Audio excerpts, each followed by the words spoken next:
Amen, amen. Sans plus tarder, nous allons appeler l'homme de Dieu, Richard. Pendant qu'il est en train de monter, nous acclamons très fort le Seigneur. C'est un homme de Dieu plein d'onction. Un jeune homme avec beaucoup de potentiel. Et je sais que Dieu va l'utiliser ce soir pour t'édifier. Amen. Alléluia. Je voudrais que nous nous retrouvions directement dans les Écritures.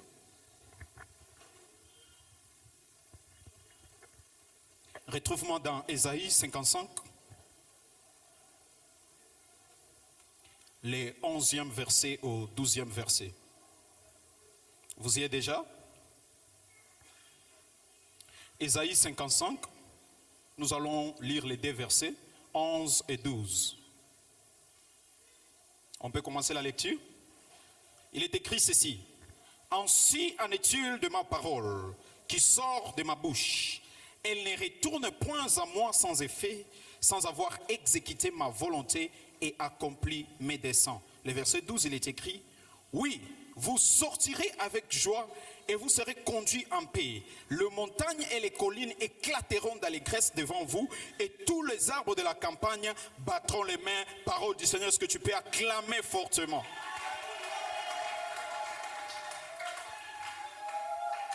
Je veux que nous fassions des exercices rapidement. Tu vas regarder ton voisin.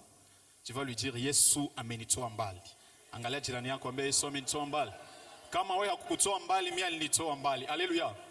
Le deuxième exercice, tu vas aussi dire à ton voisin, les hommes parlent beaucoup, mais avec peu d'action, mais Dieu parle peu, mais avec beaucoup d'action. Dis-le à ton voisin. On est tous des prédicateurs ce soir. Merci beaucoup, tu peux acclamer pour toi, tu es un très bon prédicateur. C'est-à-dire que ce soir, si tu ne pourras pas comprendre mon langage, au moins que tu sortes avec de ces paroles-là. Amen. Alors, comprenez ceci. Au Ménito en bas, les célébrations, je vais vous dire premièrement une première chose. Ce n'est pas un langage de Dieu, mais c'est plutôt un langage de l'homme. Celui qui dit au Ménito en bas, ce n'est pas Dieu, mais celui qui dit au Ménito en bas, c'est l'homme. Et pourquoi l'homme dit au Ménito en bas? C'est à cause de sa perception. Cette perception qui peut être interprétée en deux dimensions. La première dimension, c'est les sens physiques, c'est-à-dire lorsque ses yeux regardent la distance d'où il est venu, il se dit Nimetoka Mbali. La deuxième perception peut être une perception mentale, c'est-à-dire que lorsque l'homme réfléchit aux choses qu'il a vécues ou à la personne qu'il était avant, il s'est dit Umenitoa Mbali. Mais comme je disais dès le départ, ce n'est qu'encore que le langage de l'homme, ce n'est pas le langage de Dieu. Maintenant, comprenez ceci. Pendant que l'homme a son propre langage, Dieu aussi a son propre langage. Pourquoi? Parce que la position de Dieu et la position de l'homme n'est pas la même. C'est-à-dire que là où l'homme est positionné, ce n'est pas à la même endroit que Dieu est positionné. Maintenant, vous avez déjà compris là où je vous amène. Laisse-moi introduire quelque chose. Vous comprendrez ceci. La Bible est en train de dire, ainsi en est-il de ma parole qui sort de ma bouche. Elle ne retourne pas à moi, moi l'Éternel, sans avoir accompli ma volonté. Directement, je suis en ce moment dans Genèse. La Bible dit, Dieu dit, faisons l'homme à notre image et à notre ressemblance. Maintenant, constatez une chose. Lorsqu'on nous montre la création de l'homme, on nous montre que Dieu était en train de fabriquer le corps de l'homme. Mais l'homme n'est pas que le corps. L'homme est esprit et âme. C'est-à-dire la question que je vais vous poser. D'où a été créé l'esprit et l'âme de l'homme? Parce que la seule création qui nous montre, c'est le corps de l'homme que Dieu a fabriqué de la poussière. Mais l'esprit et l'âme, on ne nous montre pas là où il a été créé. Et la bonne nouvelle ce soir, c'est que dès le simple instant où la parole du Seigneur sortit de sa bouche en disant « Faisons l'homme à notre image et à notre ressemblance », l'homme en question existait déjà devant la face de l'Éternel. Ce qui manquait, c'était de transmettre cet homme dans le charnel pour qu'il puisse être manifeste dans ce monde. De quoi je suis en train de parler? La parole de Dieu, comme il est écrit dans la Bible, qu'elle ne retourne pas à moi sans effet. Vous devez comprendre que la parole que l'homme dit retourne par ses oreilles. Maneno nayosema inayofanya kwamba nisikie ni masikio yangu. Maintenant, qu'est-ce que Dieu est en train de dire? Il est en train de dire, ces mots qui sortent de ma bouche ne peuvent pas retourner à mes oreilles sans que ces mots ne soient déjà accomplis.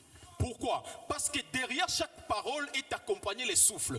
Or, le souffle, c'est l'Esprit de Dieu. Ce qui veut dire que dès que Dieu ouvre la bouche, l'Esprit du Seigneur accompagne la parole pour que cette chose puisse être réalisée et manifeste. Et avant que les oreilles de l'Éternel n'aient entendu ce qu'il avait déjà dit, la chose est déjà existentielle. Maintenant, comprenez ceci. Je me retrouve quelque part où Dieu a dit à ton égard que tu seras la tête et jamais là. Tu seras la tête et jamais là. Laisse-moi t'annoncer une bonne nouvelle. Cette chose n'existera pas dans 5 ans. Elle a déjà existé devant la face de l'Éternel. Ce qui veut dire qu'à chaque fois que l'Éternel te voit, toi, il ne voit pas celui que tu seras dans 5 ans seulement. Mais il voit même la personne que tu es là, il voit quelqu'un qui est déjà une tête et pas une queue.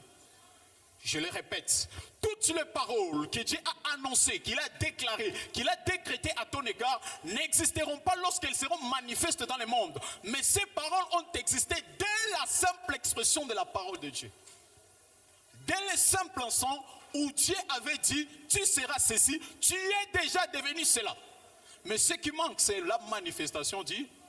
Maintenant, imaginons que je sois une personne, je vois déjà quelque chose, mais quelqu'un d'autre ne le voit pas. Est-ce que j'aurai le même langage que celui qui ne la voit pas? Si je vois que tu es déjà ministre et que quelqu'un d'autre ne voit pas que tu es ministre, est-ce que j'aurai le même langage que cette personne qui ne le voit pas? Ce qui veut dire que les hommes ont leur interprétation, leur langage, et Dieu a son langage à lui en fonction de ce qu'il voit. Maintenant, comme il est l'Éternel, vous devez comprendre une chose très très importante. Lorsque Dieu prononce un verbe, dans ce verbe de l'Éternel se cachent tous les verbes que tu connais. My God. C'est-à-dire que lorsque Dieu dit « je vais faire », c'est-à-dire aussi « je vais réaliser », c'est-à-dire aussi « je vais construire », c'est-à-dire aussi « je vais bâtir ». Que lorsque Dieu dit « j'ai dit », lorsqu'il dit tout simplement « j'ai dit », c'est ma parole. C'est comme si ça signifiait « je vais le faire, je suis en train de le faire, je vais le réaliser, je vais le construire ». Ce qui veut dire que dès le simple jour où Dieu déclara que tu étais la tête et non la queue, depuis ce jour-là, c'était comme s'il l'avait déjà fait. Maintenant, remarquez une chose. Quand quelqu'un est en train d'exercer sa profession comme un professionnel et que toi tu es un amateur dans le domaine, tu auras de la difficulté de comprendre dans quoi est-ce qu'il est. Par exemple, dans le domaine de l'informatique, quand on voit un informaticien, il est en train par exemple de créer un logiciel. Lorsque là tu lui verras, là tu verras qu'il est simplement en train de toucher à des claviers. Mais ce que tu ne sais pas, c'est que la personne qui touche à des claviers, il sait ce qu'il fait. Maintenant, comprenez ceci. Il existe deux catégories de personnes. Il y a les hommes stupides et les hommes sages. Qui sont les hommes stupides? Les hommes stupides, ce sont ceux qui jugent le processus. Mais l'homme sage est celui qui attend d'abord le résultat avant d'apporter un jugement. Voilà pourquoi je suis venu t'annoncer que toutes ces personnes qui t'ont jugé, ce sont des stupides. Et tu ne dois pas les entendre. Parce qu'en vrai, les spécialistes, c'est ce qu'il est en train de faire. L'homme peut voir que rien n'est en train d'être exécuté, alors qu'en réalité, quelque chose est en train de s'exécuter dans ta vie. Dans la bassesse dans laquelle tu vis, dans la peur dans laquelle tu vis, la personne que tu es aujourd'hui n'est pas celui que l'Éternel est en train de créer. Quelque part, le bâtisseur est en train de bâtir quelque chose qui va étonner et surprendre les hommes. Maintenant, quelqu'un va me poser la question. Pourquoi est-ce qu'il ne l'a pas fait dès le départ? C'est parce qu'il est Dieu. C'est parce qu'il est... Dieu est motivé par les défis. C'est-à-dire que lorsque ta situation devient difficile, ça devient maintenant la spécialité de Dieu de la rendre facile. C'est-à-dire que lorsque tu te retrouves dans une circonstance où lorsque les hommes voient, ils se disent, est-ce que vraiment ce frère, cette sœur qui t'ira dans cette situation, c'est à cet instant-là que Dieu se sent motivé à démontrer sa puissance. Et je suis venu t'annoncer, décréter et déclarer que Dieu est disposé à démontrer sa puissance. Il va surprendre ta famille, il va surprendre ton histoire, il va surprendre tous ceux qui te connaissent. Je le dis et je le déclare. Pourquoi? Parce que selon Dieu, pour vous amener là où je voulais vous amener, parce que selon Dieu, tu n'es pas venu de loin et tu ne seras pas venu de loin, mais tu seras venu devant la face de l'Éternel. Oh my goodness. Je le répète, selon Dieu, tu ne seras pas venu de loin, mais tu seras venu devant la face de... Parce que je me pose une question. Comment est-ce qu'un Dieu peut se présenter au-devant d'un homme comme Gédéon et il lui dit voilà un héros, alors que nous les hommes, nous ne voyons qu'un médiocre? C'est parce qu'en vrai, la personne positionnée devant la face de l'Éternel n'est pas les Gédéons que l'homme voit, mais c'est les Gédéons que l'Éternel avait dit dès le commencement. Il y avait une parole dès le commencement qui avait décrété que Gédéon était un vaillant héros. C'est ce qui fait que les vaillants héros existaient déjà devant sa face. Les hommes étaient concentrés sur les médiocres et les faibles. Mais l'Éternel qui avait décrété, il ne s'agit pas d'un état d'esprit, on te dit, il faut que tu crois que tu es ça. L'Éternel, lui, ne croit pas, il voit. Tu as la foi à cause de ce que tu espères. La foi vient de ce qu'on entend, ce qu'on entend vient de la parole de Dieu. Oh, la parole, c'est notre espérance. L'Éternel, lui, il n'a pas foi, c'est sa vie. L'image qu'il a de toi, ce n'est pas une foi qu'il a en toi, mais c'est la personne qu'il voit. Voilà pourquoi on ne peut pas comprendre comment Dieu pourrait être persévérant dans ta vie et dans ton histoire pendant que les hommes et le monde ont déterminé que tu étais indigne. Comment est-ce que Dieu peut être persévérant? C'est parce que lorsqu'il te regarde, et je t'assure, il voit un plus grand prédicateur que je ne le suis. Oh mon Dieu, j'étais en train de prophétiser à quelqu'un que lorsqu'il te voit, il voit que ta génération seront ceux qui vont construire toute cette ville. Je décrète et je déclare encore que lorsque Dieu te voit, il ne te voit pas comme je te vois, mais il te voit différent parce qu'il est positionné à une position différente de celle des. Maintenant, lorsque l'homme dit umenitoa mbali, Bwana anasema ametoka kwenye uso wangu, ametoka ndani ya uwepo wangu, et c'est toi, la personne que tu deviendras, c'est cette même personne qu'il avait déjà vue. Alléluia. Je veux que tu inclines ta tête. Je ne pourrai pas terminer sans te donner cette prophétie.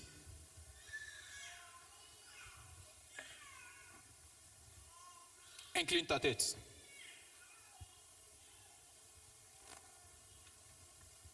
L'Éternel m'a dit de le lire parce qu'il y a quelqu'un dans cette salle qui n'a jamais lu la Bible. Mais il ne sait pas que ces choses sont dites à son égard. Et la bonne nouvelle, c'est que dès les jours où Dieu a déclaré ces choses à ton égard, tu es déjà devenu cette personne au devant de sa face. Je ferai de toi une grande nation. Je te bénirai. Je rendrai ton nom grand. Et tu deviendras une source de bénédiction. Je le répète, tu deviendras une source de bénédiction. Je bénirai ceux qui te béniront. Celui qui te maudira, je les réprouverai. Et en toi seront bénies toutes les familles de la terre. Je leur ai dit, en toi seront bénies toutes les familles de la terre. Tu étais abandonné, c'est de toi que l'on parle. C'est toi qui étais abandonné. On te détestait et personne n'est passé chez toi. Je vois quelqu'un qui a des complexes ce soir. Maintenant, je te rendrai magnifique. Peu importe ta laideur, je suis venu déclarer ce soir que Dieu va te donner une beauté. Les gens vont oublier à quel point tu étais laid. Les gens vont oublier à quel point tu étais indigne d'affection. Les gens vont oublier à quel point la personne que l'on pouvait citer dans la société, ça ne serait pas toi. Il dit, je te rendrai magnifique. Pourquoi? Pour qu'on se réjouisse à cause de toi. Il y a des personnes que lorsqu'ils passaient dans la famille, dans la société, on ne faisait que se moquer d'eux. Ils étaient sujets à méfiance. Mais ce soir, l'Éternel va faire de toi un sujet de réussissance. Je le répète, ce soir, l'Éternel va faire de toi un sujet de... Je ferai de toi un sujet de fierté pour toujours, de génération en génération. Est-ce que tu peux acclamer fortement la prophétie du Seigneur? Parce qu'il a dit, et c'est lui qui le fera.